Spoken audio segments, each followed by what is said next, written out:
Welcome to Nutisa Mathematics. In this video, I have a diagram on the screen. The diagram shows an equilateral triangle, a square, and a regular pentagon, which all share a common vertex.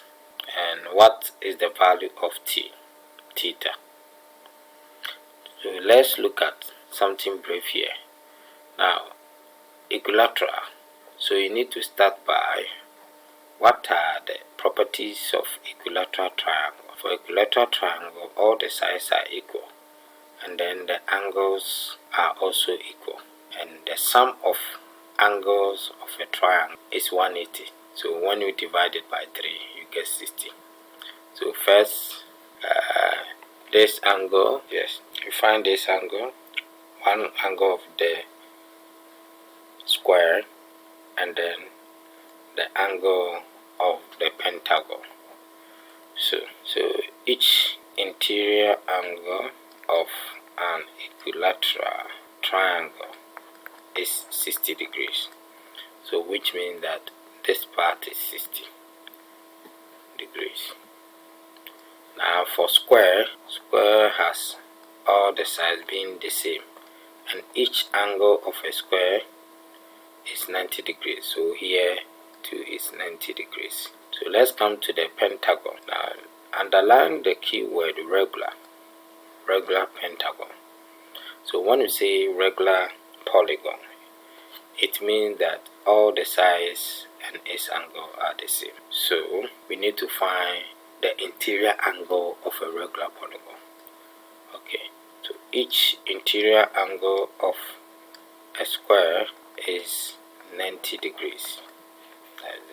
Now, to find each interior angle of a pentagon, each interior angle is given by n minus 2 times 180 over n, where n is the side of the polygon. So let's go back to the diagram. So 1, 2, 3, 4, 5. So n is 5. So we slot in. So each interior angle now becomes 5 minus 2 times 180 over 5.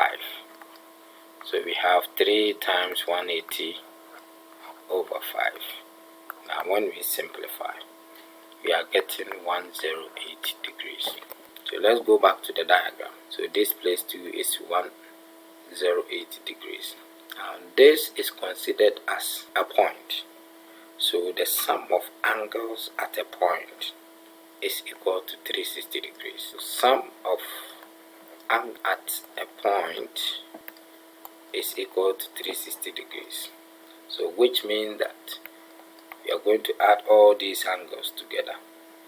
60 plus 90 plus 108 plus theta is giving us 360 degrees. When you sum these ones, we have 258 plus theta is equal to 360. So theta is equal to 360 minus 258, and the final answer becomes 102 degrees when we subtract these two. Viewers, thank you very much for watching this video. If you are watching me for the first time and you like the video, kindly click on the subscribe button if you have not done so. You can also turn your notification button on so that anytime I drop a video, wherever you are, you'll be alerted. Bye.